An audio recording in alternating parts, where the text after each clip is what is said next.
Betul, pada Aiwan. Aiwan sir. Aiwan sir. Man kiri akhirnya ada. අයිබෝස් sir Aiwan. Anak yang kiri, satu kiri. ඇහෙනවා හොඳයි. පුතේ මේ දැන් අද මගේ පන්තියට මගේ Zoom එකට ඉන්න පුළුවන් ඔච්චරයි. ඔය ප්‍රමාණය විතරයි. ඒක තව ගොඩක් අය මේ සම්බන්ධ වෙන්න බැරුව දැන් කෝල් කරා. පුතේ මේ මම දැන් මෙහෙම දෙයක් කරනවා. අද ඔයාලගේ පන්තිය කරනවා. ඊට පස්සේ ඔයාලගේ යාළුවෝ කිව්වොත් ඒකට ජොයින් වෙන්න බැරි වුණා කියලා සම්මත වෙන්න බැරි වුණා කියලා. පුතේ මම ඒගොල්ලන්ට ඉරිදා 5ට ආයි පන්තියක් දානවා. හරිද? ඒගොල්ලෝ වෙනුවෙන් මම එහෙම කිව්වේ ඔයාලා ඒකට ජොයින් වෙන්න එපා. හරි? ඔයාලා ඒ ක්ලාස් එකට සම්බන්ධ වෙන්න එපා. ඉරිදාට 5ට නෙමෙයි 4 6. ඒ කියන්නේ අපහු පන්තියක් දානවා. දාලා ඉතුරු ටික කරනවා. ඒ වගේම තමයි පුතේ මේ ව්‍යාපාර අධ්‍යයනය දැන් ආපහු දැන් 25 ඉඳලා පන්ති පටන් ගන්න අවසරයක් දෙනවා කියලා අධ්‍යාපන ඇමතිතුමා කියලා තියෙනවානේ. එහෙම පටන් ගත්තොත් මම ආපහු ව්‍යාපාර අධ්‍යයනය කරන්නේ නැහැ. පන්ති ඇතුලේ. මම මේ අවුරුද්ද අවසන් වෙනකම්ම ඔයාලට ඔන්ලයින් වලින් තමයි ව්‍යාපාර අධ්‍යයනය කරන්න ඕනේ. තව මොනවා හරි අඩුපාඩු තිබුණොත් නොතේරෙන තැන් තිබුණොත් අපි ඒවා පන්තියේ සාකච්ඡා කරමු විනාඩි 10ක් 15ක් අරගෙන. ඒතර මම පන්ති පටන් ගත්ත ගමන් මම ඊළඟට ඔයාලගෙන් ප්‍රශ්න අහනවා. හරිද? ඔයාලගෙන් මම ප්‍රශ්න අහනවා පාඩම් වලින් මතකද කියලා බලන්න. ඒතර ඔයාලා දැන් ගෙදර ඉඳගෙන දැන් අර වෙනදා පාඩම් කරපු විදියට ඔයාලා පාඩම් කරන්න. මොකද පන්තියේ ව්‍යාපාර අධ්‍යයනය කරන්න බැරි හේතුවක් තියෙනවානේ. මම කලින් කිව්වා ඔයගොල්ලන්ට දැන් 10 වසරේ කරන්න ඕන පාඩම් ටික තමයි මම තාම 11 වසරේ කරගෙන යන්නේ ඉතින්. ඒතර ව්‍යාපාර අධ්‍යයනය මට කරන්න ආය කාලයක් ඉන්නේ නැහැ. ඒ නිසා අපි ව්‍යාපාර අධ්‍යයනය මේ මට්ටමින් කරගෙන යමු. මම ව්‍යාපාර අධ්‍යයනයට ඔයගොල්ලන්ට දවස් දෙකක් වෙන් කරනවා. ඒ කැමති වෙලාවකට ඔයගොල්ලන්ට සම්බන්ධ වෙන්න පුළුවන්. දැන් මම මේ වෙලාව ගත්තේ 10 කියන වෙලාව ගත්තේ වෙන කාටවත්ම නොදී මම අඩු ගන්න 11 වසර ළමයින්ටවත් ඒක දුන්නේ නැහැ. ඔයගොල්ලන්ට දුන්නා. හේතුව ඒගොල්ලෝ ව්‍යාපාර අධ්‍යයන හොඳට පාඩම් කරලා ඉන්න කට්ටිය. ඔයාලා එහෙම නෙවෙයිනේ. ඔයාලා තාම මේ ඉගෙන ගන්න කට්ටිය. ඒ හින්දා ඔයගොල්ලෝ 10 කියන වෙලාව දුන්නේ හැමෝටම මේ වෙලාවට සම්බන්ධ වෙන්න පුළුවන්කමක් තියෙන නිසා. හරිද? මම දැන් මේ හවස 5 ඉඳලා එක දිගට මේ පන්ති ටික ඔය කරගෙන යන්නේ. ඊළඟ කාරණය මම ඔයගොල්ලන්ට මේ පුතේ මේ මාසෙට මම ටියුට් එකක් දුන්නේ නැහැ. මේ මාසෙට මම පාඩම් ටික කරගෙන ගියා. හැබැයි ඔයගොල්ලන්ට පුළුවන් නම් මට මේ මාසේ ක්ලාස් ෆීස් එක ගෙවන්න. මොකද දන්නවද? මේ Zoom පැකේජ් එක මට මේ මම සල්ලි ගෙවන්නත් එපායි. හැබැයි ඒක ගෙවන්න ඕන මෙහෙම මට රුපියල් 500ක් මේ මාසෙට ගෙවන්න. 500ක් ඇති. ඒක ගෙවන්න ඕන මෙහෙමයි. මම මේ account එකක් දෙන්නම්. account එකට දාන්න. ඔයාලා පන්තියට දෙන්න එපා. පන්තියට දැම්මොත් ඔයගොල්ලන්ට මේ පන්ති ගාස්තුවම ගෙවන්න වෙනවා. ක්ලාස් ෆීස් කිව්වද? ගෙව්වද? දෙන්න ඕනේ අපරාධ. හරිද? කවන්න. මේ මාසෙට ටියුට් එකක් නැද්ද සර්? ඔව් මෙහෙමයි ඉතින්. දැන් ඔතන මේ ප්‍රශ්න එනවා ඉතින්. මොකද මම ටියුට් එකක් දෙන්නේ නැතුවනේ ඔයගොල්ලන්ට එහෙම කිව්වේ. ඉතින් මේ සමහරක් වෙලා මේ නියෝන කලින් මට බේරගන්න කියලා මම දන්නේ නැහැ. කවන්න නැහැ කියමුකෝ. හරි? මේ දැන් වෙනකන් අර ටියුට් එකට දුන්නාම ඔයගොල්ලෝ ටියුට් එකට යනවනේ. ඉතින් මම ටියුට් එක අද දුන්නේ නැත්තේ මේ මාසෙට දුන්නේ නැත්තේ මම ටියුට් ගොඩක් දීලා තියෙන්නේ. දැන් ඒ ටියුට් එක ඉවර කරගන්න ඕනේ. ඒ නිසා මම තීරණය කරා ඔයගොල්ලන්ට මේ පාඩම් ටික කොහොම යන්න. හැබැයි තව දුරටත් මේ මේ නිවාඩුව මේ උපකාරක පන්ති කාර්යභාරය තව ඉස්සරහට දික්කුණොත් මං ගිණුම් කරන එක වෙනම දවසක් දානවා. ඒතකොට ඔයගොල්ලෝ ව්‍යාපාර අධ්‍යයනයේ දවස් දෙකක් දෙනවා. 11 වසරේ ඒ අලුත් 11ට ගිණුම් කරන එකට අලුත් 11ට දවස් දෙකක් දෙනවා. ළඟන සතියේ ඊළඟ සතියේ තීරණය කරන්න ඕනේ. ඒ කියන්නේ 20 පාර කලින් අපිට තීරණය කරන්න පුළුවන් මොකද්ද වෙන්නේ කියන්නේ. හරිද? ඒ වුණත් මම ගිණුම් කරන්න පටන් ගන්නවා. දැනට මම මේ ව්‍යාපාර අධ්‍යයනය කරගෙන යන්නේ පුතේ පන්ති කාමරයට ගිහිල්ලා ගිණුම් කරන්න පටන් ගන්නවා. දැන් ඔයගොල්ලෝ දැක්කනේ මේ ටීම් එකට මම ගිහිල්ලා පන්තිය කරන්න යනකොට මම දැක්කනේ නේද? ළමයි හරියට පාඩම් වලට ගිණුම් කරන පාඩම් වලට හරියට සම්බන්ධ වෙලා තිබුණේ නැහැ. ඒගොල්ලෝ භාගෙට වැඩ කරලා තිබුණේ. එතකොට පුතේ අපේ අවසාන මේ අවුරුද්දේ අවසාන ප්‍රතිඵලයේ විභාගෙට අපිට සාර්ථකව මුහුණ දෙන්න බෑනේ. අඩුපාඩු තියාගෙන. ඒතර මටත් දැනෙනවානේ ඔයගොල්ලෝ අඩුපාඩු පිටේ ඉන්න කට්ටියක් කියනවා. ඒ අඩුපාඩුව තියෙන බව දැන මට උගන්වන්නත් බෑනේ. මම දන්නවනේ මේගොල්ලෝ දැන් මේ පාඩම් වල මේගොල්ලෝ නැහැ කියලා. මට ඒ අවසාන ප්‍රතිඵලය දැන් මට ප්‍රතිඵලයක් ඕනේ ඕගොල්ලෝගේ. ඉතින් මේ ප්‍රතිඵලය ගන්න මට සිද්ධ වෙනවා මේ ආපහු පන්තියේදී අර ඔන්ලයින් වලට සහභාගී වෙන්න කියලා බලලා එහෙම යන්න. ගිණුම් කරන එක. ඒතර මෙහෙදි වෙනම ඔන්ලයින් කරලා පන්තියට ගිහිල්ලා ආපහු පාඩම කරන්න ගියපුවාම පුතේ එක හරි අමාරු වැඩේ. ඒ නිසා දැනට මම ව්‍යාපාර අධ්‍යයනය කරනවා දවස් දෙකක් දානවා. ඒ දවස් දෙකට ඕගොල්ලෝ කැමති නම් කරපු පාඩම ආපහු බලන්න අහන්න කැමති නම් සහභාගී වෙන්න පුළුවන්. ඒක ගැටලුවක් නැහැ. නමුත් මේ ඉරිදා ඒ දාන පන්තිය මම ආපහු දාන්නේ අද මෙතෙන්ට සහභාගී වෙන්න බැරි ළමයි ඔය වගේම පිරිසක් ඉන්නවා. අන්න ඒගොල්ලෝම ඉලක්ක කරගෙන මම මේ පාඩම දාන්නේ. එතකොට ව්‍යාපාර අධ්‍යයනයේ හැම පැත්තෙම ළමයින්ට ආවරණය වෙනවා. ගිණුම් කරන්නේ පටන් ගත්තොත් ගිණුම් කරන එකට මම දවස් දෙකක් ඕගොල්ලෝට දෙනවා. හරිද? හැබැයි මම එහෙමත් කරලා පන්ති පටන් ගත්තට පස්සේ මම ආපහු මුලින් ඉඳලා ආපහු පාඩම් යන්නේ නැහැ එතකොට. පුතේ ඔයගොල්ලෝගේ වගකීම ඔයගොල්ලෝ හිතන්න ඕනේ. නේද? මොකද ඔයගොල්ලෝගේ වගකීමක් කියනවානේ. දැන් දෙසැම්බර් මාසේ විභාගය ඔයගොල්ලෝට කියනවා. එතකොට අපේ උත්සාහය වෙන්න ඕනේ මේ ප්‍රතිඵලයට යන්න නේ. ප්‍රතිඵලය ආවට පස්සේ මට ඒකක්ද B එකක්ද හොයනවට වඩා ප්‍රතිඵලයට යන්න කලින් අපි ඒකට පරිසරය හදාගත්තා නම් හරිනේ. එසා ඒක අමතක කරන්න එපා. හරි නේද? ඔන්න පැහැදිලි කිරීම කරා. පුතේ අපි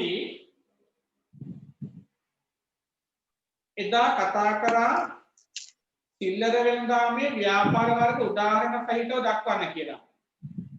එහෙම නේද?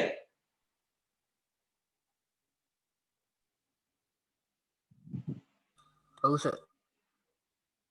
ඕ නේද? ඔව් සර්. මොකෝනි ගම්වත් කතා කරනවා වගේ ඈ. පුතේ අද අපි යමු තොග වෙනදාම කියන පාඩමට. හරිද? සර් ඒ කියන්නේ අද අලුත් 11 වසර නේද සර්? අපි තොග වෙනදාම කරේ නෑ නේද? දැන් අපි ඒක කියනනේ. නෑ සර් ඒක නේ කරනවා.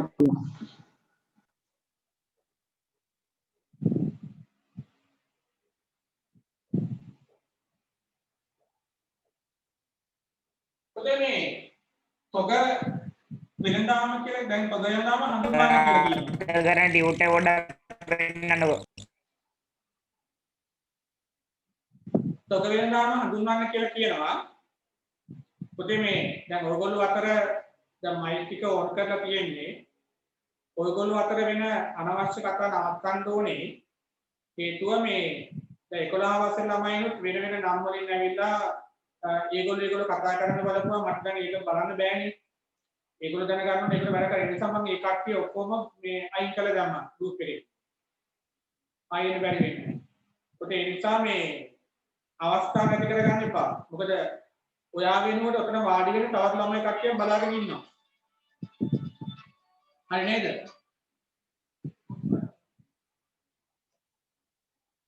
ඒ නිසා මේ පාඩමට අහුම්කම් දෙන්න වෙන වෙනම කියවන්න යන්න එපා.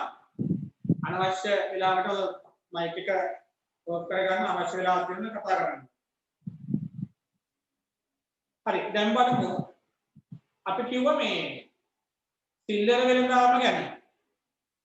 සිල්ලර වෙලඳාම අපි කිව්වා මේ අවසාන පරිභෝජනය සඳහා භාණ්ඩ විකිණීමක් සිද්ධ වෙනවා නම් ව්‍යාපාර පැත්තෙන් අපි බැලුවේ එතකොට නේ අවසාන පරිභෝජනය සඳහා භාණ්ඩ විකිණීමක් වෙනවා නම් ඒක සිල්ලර වෙලඳාම කියලා කියනවා. එතකොට අපි ඒකේ ලක්ෂණ වැදගත්කම අපි හැම දෙයක්ම කතා කරලා ඉවර කරා. දැන් ඒකේ තවත් පැත්තක් තමයි දේශීය වෙළඳාමේ තවත් පැත්තක් තමයි තොග වෙළඳාම කියන්නේ. එහෙනම් මොකද තොග වෙළඳාම කියලා කියන්නේ? පොතේ මේ තොග වෙළඳාම කියලා කියන්නේ නැවත විකිණීමේ පරමාර්ථයෙන් භාණ්ඩ මිලදී ගන්නවා නම්. හරිද? නැවත විකිණීමේ පරමාර්ථයෙන් භාණ්ඩ මිලදී ගන්නවා නම් එතකොට කවුරු හරි භාණ්ඩ මිලදී ගන්න නැවත විකුණන්න. අන්න එහෙම කෙනෙක් නම් අපි ඒකට කියන තොග වෙළඳාම කියනවා. අපි ඒ වගේ කියන තොග වෙළඳාමක් කියලා. හැබැයි තොග වෙළඳාම ගැන කතා කරනකොට ඒක මේ කොච්චරයිද කියන එක එහෙම එකක් නෑ. එතන වැදගත් වෙන්නේ මේ පුද්ගලයාගේ අරමුණ. හිතන්නකෝ මම පාන් රාත්තලක් මිලදී ගන්නවා. හැබැයි මම එකයි මම මිලදී ගන්න. එක පාන් රාත්තලක්. හැබැයි මම පාන් රාත්තල මිලදී ගන්න අල්ලපු ගෙදරට විකුණන්න. එතකොට මගේ චේතනාව වෙන්නේ නැවත විකිණීමක් නේ. එතන චේතනාව මගේ චේතනාව උනේ මම පාණ්ඩාතර මිලදී ගත්තේ අල්ලපු ගෙදරට විකුණන්න. එතකොට මගේ චේතනාව මොකක්ද? මගේ පරිභෝජනයේ නෙමෙයි මම පාණ්ඩාතර ගත්තේ. එහෙම නම් ඒක සිල්ලර වෙළඳාමක් වෙනවා. හැබැයි මේක නැවත විකිණීමේ පරමාර්ථයක් එතන තියෙන නිසා අන්න ඒ වගේ වෙළඳාමක් අපි තොග වෙළඳාමක් විදියට හඳුන ගන්නවා. හරි නේද? නමුත් සමහරක් තොග වෙළඳ ව්‍යාපාර ගත්තම හැබැයි ඒගොල්ලෝ සිල්ලරකට තොග විකුණන අවස්ථා තියෙනවා. අපි ඒක පොඩ්ඩක් කතා කරමු. ඉස්සෙල්ලා අපි කතා කරමු තොග වෙළඳාම හඳුන්වන්න. අපි ලියමු ඒක ලියලා කතා කරමු. ලියන්න මෙහෙම.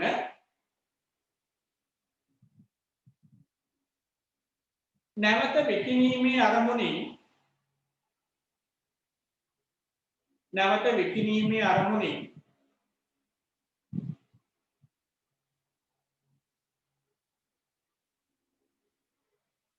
නැවත විකිණීමේ අරමුණින්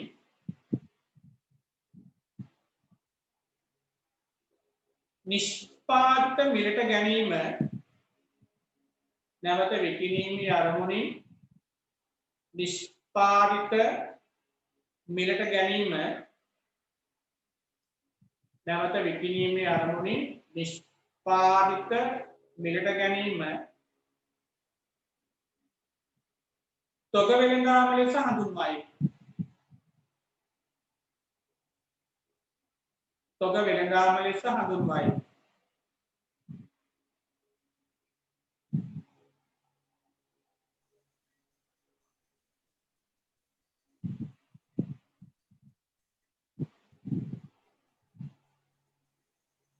ඔනාපහු නැවත විකිණීමේ අරමුණින් නිෂ්පාදිත මිලට ගැනීම තොග වෙළඳාම ලෙස හඳුන්වයි. දැන් ආපහු ඔයගොල්ලෝ මයික් එක ඔෆ් කරලා හරි කියවන බලන්න. නැවත විකිණීමේ අරමුණින් නිෂ්පාදිත මිලට ගැනීම තොග වෙළඳාම ලෙස හඳුන්වයි. මොකද්ද? නැවත විකිණීමේ අරමුණින් නිෂ්පාදිත මිලට ගැනීම තොග වෙළඳාම ලෙස හඳුන්වයි. මොන අපි දෙපාරක් කිව්වා. අපි තවසරක් කියමු. නැවත විකිණීමේ අරමුණින් නිෂ්පාදිත මිලට ගැනීම තොග වෙළඳාම ලෙස හඳුන්වයි. දැන් පොත බලන්නකෝ කියන බලන්න. නැවත විකිණීමේ අරමුණින් නිෂ්පාදිත මිලට ගැනීම තොග වෙළඳාම ලෙස හඳුන්වයි. අවසරයක් කියන්නේ නැවත විකිණීමේ අරමුණින් නිෂ්පාදිත මිලට ගැනීම තොග වෙලඳාම ලෙස හඳුන්වයි. පොඩ්ඩක්වත් පොත බලන්නකෝ ඔයගොල්ලෝ කියව ගන්න බලන්න.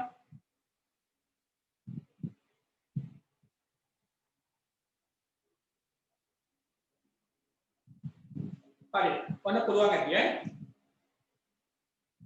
පන්ති හිතන්නට පටන් ගත්ත ගමන් පන්ති වලට ආපු ගමන් ඉස්සෙල්ලාම මගේ රාජකාරිය වෙන්නේ ව්‍යාපාර අධ්‍යයනයේ ප්‍රශ්න අහන එක. හරිද? හරි. පොතේ ඊළඟ අපි ඒකට උදාහරණයක් කියමු. උදාහරණයක් කියන උදාහරණ තොග වෙනදාම උදාහරණ. ඔයාලට පොතේ කියනවා තොග වෙනදාම හඳුන්වන්න කියලා. ප්‍රශ්නපත්‍රය එහෙම අහනවා. තොග වෙනදාම හඳුන්වන්න කියනකොට ඔයා ඕක ඔය විදිහටම ලියන්න ලියලා ඒකට උදාහරණයකුත් ලියන්න. අපි උදාහරණයක් ලියමු. යන සහල් කිලෝග්‍රෑම් 50. සහල් කිලෝග්‍රෑම්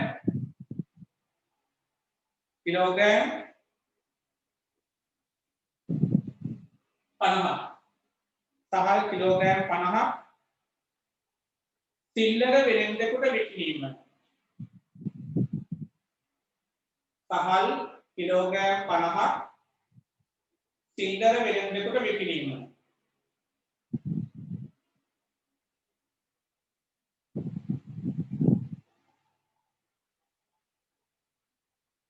හරි. සහල් කිලෝග්‍රෑම් 50 සිල්ලර වෙළෙන්දෙකුට විකිණීම. ඔතන ඒ වගේ ඒවා උගුරු දැකලා ඇති. දැන් බලන්න ඔය කොකාකෝලා නේ. ඒ වගේ කොකාකෝලා වගේ කොකාකෝලා ගත්තාම පුතේ මේ ඒගොල්ලෝ තොග වෙලෙන්නේ. දැන් නිෂ්පාදන සමාගමක් තියෙනවා. කොකාකෝලා තොග වෙලෙන්දෙක් ඉන්නවා. දැන් අපිට අනුරාධපුර කියලා ගන්නකො. අනුරාධපුර නගරයේට තොග වෙලෙන්දෙක් වෙනවා පත් වෙලා ඉන්නේ. ඒතර යා මොකද කරන්නේ? සමාගමට ගිහිල්ලා මේ කොකාකෝලා මිලදී ගන්න විශාල ප්‍රමාණයක් මිලදී ගන්න. හැබැයි අර සිල්ලර වෙලෙන්දට වඩා මෙයාට තියෙන විශේෂ ලක්ෂණය තමයි පුතේ මෙයාට විශාල ගොඩනැගිලි පහසුකම් තියෙනවා. කියන ගබඩා පහසුකම් තියෙනවා. විශාල ගබඩා පහසුකම්. ඊළඟ මේගොල්ලන්ට ඒ ඩිලිවරි කරන්න ඕන කරන වාහන වෙනම තියෙනවා. එතකොට මේගොල්ලෝ මොකද කරන්නේ? මේ තොග වෙලෙන්ද මොකද කරන්නේ? කොකාකෝලා තොග වෙලෙන්ද මොකද කරන්නේ? අර එයා ගාව ඉවර වෙන කොකාකෝලා වෙන කේස් පිටින් තියෙන්නේ. එතකොට මේ ඔක්කොම අරගෙන ගිහිල්ලා එක කේස් එක සාමාන්‍යයෙන් බෝතල් 24ක් කියන්නකො. හරි. එතකොට ඒ වගේ කේස් මේ 400 500 600 1000ක් වගේ ප්‍රමාණයක් ලොරි පිටින් අරගෙන ගිහිල්ලා කොකාකෝලා සමාගමට ගිහිල්ලා එතනින් අර 30 කේස් ටික සමාගමට දාලා ඒ වෙනුවට ෆුල් කේස් ටික ඔක්කොම ඒගොල්ලෝ අරගෙන ඇවිල්ලා අර ගබඩාවල තැන්පත් කරගන්න. තැන්පත් කරගෙන ඊට පස්සේ මොකද කරන්නේ? ඒවා ක්‍රමානුකූලව හැම සිල්ලර කඩයකටම මේගොල්ලෝ එක විකුණනවා. හැම සිල්ලර කඩයකටම.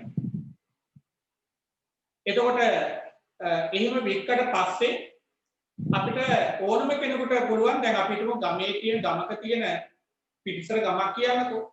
ඒ ගමේ හන්දිය කඩයක් තියෙනවා කියන්නකෝ.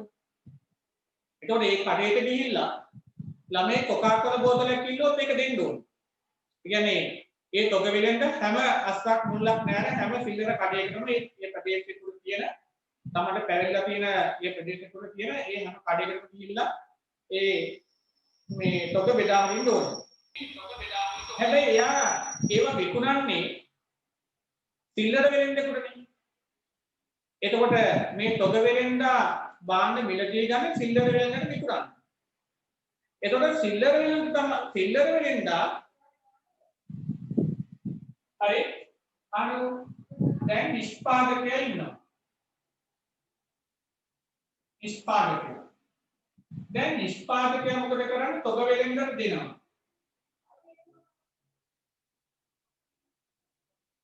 තොග වෙලෙන්දට දෙනවා.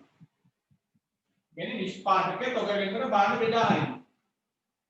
තොග වෙලෙන්ද මොකද කරන්නේ? ඒවා බෙදාම හරිනවා සිල්ලර වෙලෙන්දට. සිල්ලර වෙලෙන්ද. දැන් සිල්ලර වෙලෙන්දගේ බලන්න නිෂ්පාදකයා මේ තොග වෙලෙන්ද නිෂ්පාදකයාගෙන් භාණ්ඩ මිලදී ගන්නේ නැවත සිල්ලර වෙලෙන්දට විකුණනවා. හැබැයි සිල්ලර වෙලෙන්දට භාණ්ඩ ටික විතර පස්සේ ඉතින් සිල්ලර වෙලෙන්ද මොකද කරන්නේ? ඒක පාරිභෝගිකයට විකුණන්න ඕනේ. අවසාන පාරිභෝජනය සඳහා ඒව විකුණන්න ඕනේ. ඒවල හැමතිස්සෙම පාරිභෝගිකයාගේ හිතවත්ම වෙලෙන්ද බවට පත් වෙන විතර සිල්ලර වෙලෙන්ද නේද? එහෙනම් නිෂ්පාදකයා තොග වෙලෙන්දට දෙනවා. තොග වෙලෙන්දට සිල්ලර වෙලෙන්දට දෙනවා. සිල්ලර වෙලෙන්ද ඒක පාරිභෝගිකයාගේ භාණ්ඩ බෙදා හැරීමක් කරනවා. හරි. ඒතර අවසාන පරිභෝජනයේ කරනවා භාණ්ඩ විකුණන සිල්ලර වෙලෙන්ද නැවත විකිණීමේ පරමාර්ථයෙන් භාණ්ඩ විකිණීම කරන්නේ තොග වෙලෙන්ද. අර එතන අර වැදගත් වෙන්නේ පුතේ අර අරමුණ චේතනාව. තමයි මෙතන වැදගත් වෙන්නේ. හරි. එහෙනම් අපි ඔය තොග වෙලෙන්දාම හඳුනාගත්තා. මොකද තොග වෙලෙන්දාම කියන්නේ නැවත විකිණීමේ අරමුණින් නිෂ්පාදිත මිලට ගැනීම තොග වෙලෙන්දාම ලෙස හඳුන්වයි කියලා කිව්වා. උදාහරණයක් අපි ලිව්වා සහල් කිලෝග්‍රෑම් 50ක් සිල්ලර වෙලෙන්දකට විකිණීම කියන එක. ඊට පස්සේ අපි යමු මේක වැඩිද?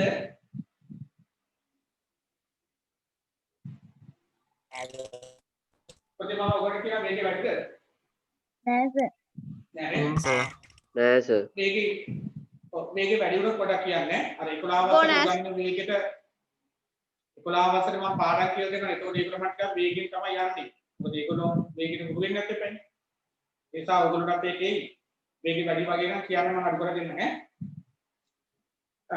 ඊට පස්සේ දෙවෙනි ප්‍රශ්නේ ඒක කියනවා තොග වේලාම තුල දැක්විය හැකි ලක්ෂණ දක්වන්න. දැන් බලමු සිල්ලර වෙනදාමට සාපේක්ෂව තොග වෙනදාමට දකින්න කියන ලක්ෂණ මොනවද කියලා. එකක් තමයි ලියාගන්න. තමයි කරුණාකර ලියාගන්න. එකිනෙක.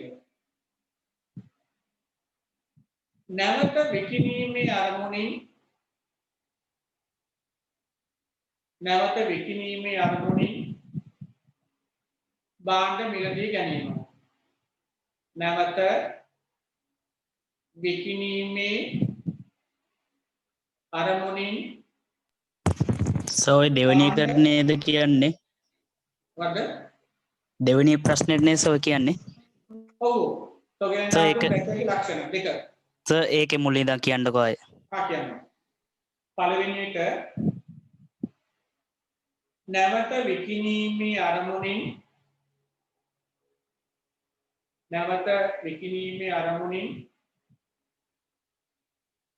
භාණ්ඩ මිලදී ගැනීම. නැවත විකිණීමේ අරමුණින් භාණ්ඩ මිලදී ගැනීම.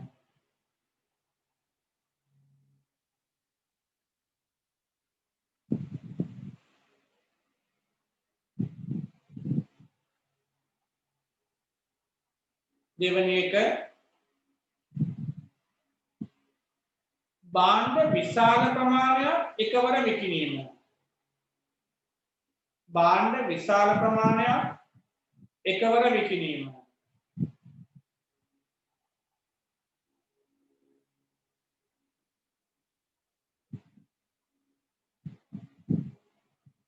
භාණ්ඩ විශාල ප්‍රමාණයක් එකවර විකිණීම.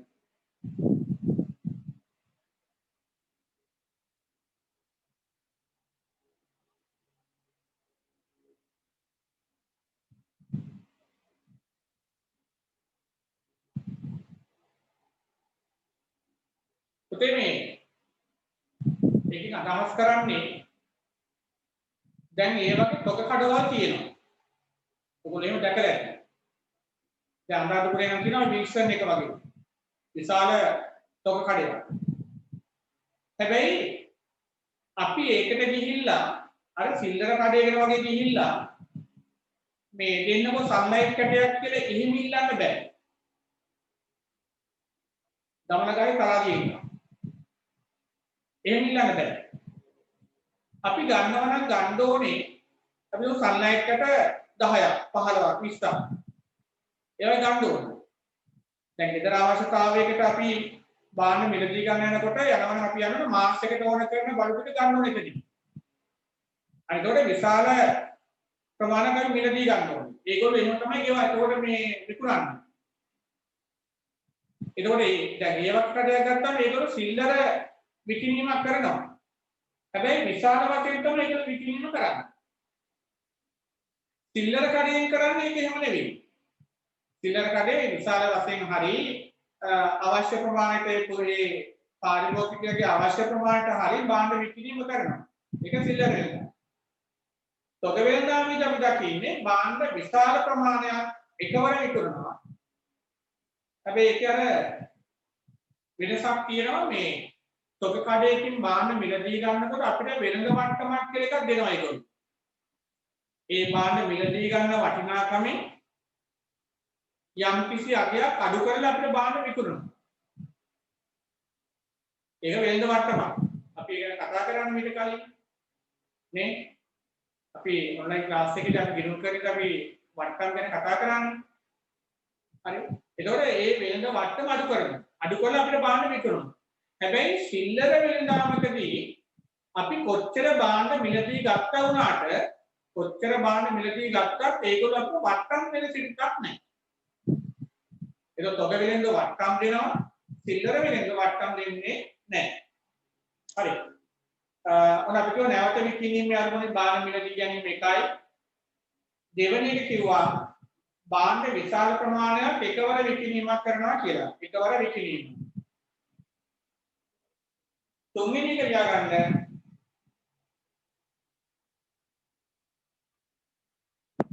භාණ්ඩ වර්ග කිහිපයක් පමණ අලෙවි කිරීම. භාණ්ඩ වර්ග කිහිපයක් පමණ අලෙවි කිරීම.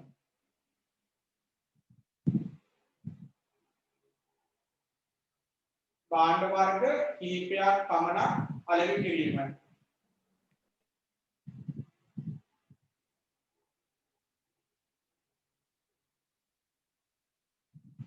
භාණ්ඩ වර්ග කිහිපයක් පමණ අලෙවි කිරීම.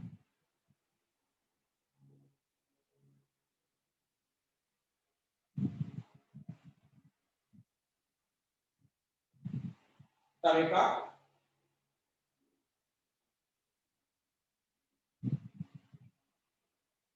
ඒකකයක විකුණුම් මිල අඩුවීම.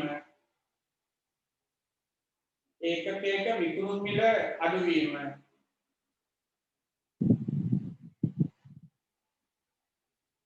ඒකකයක විකුණුම් මිල අඩුවීම.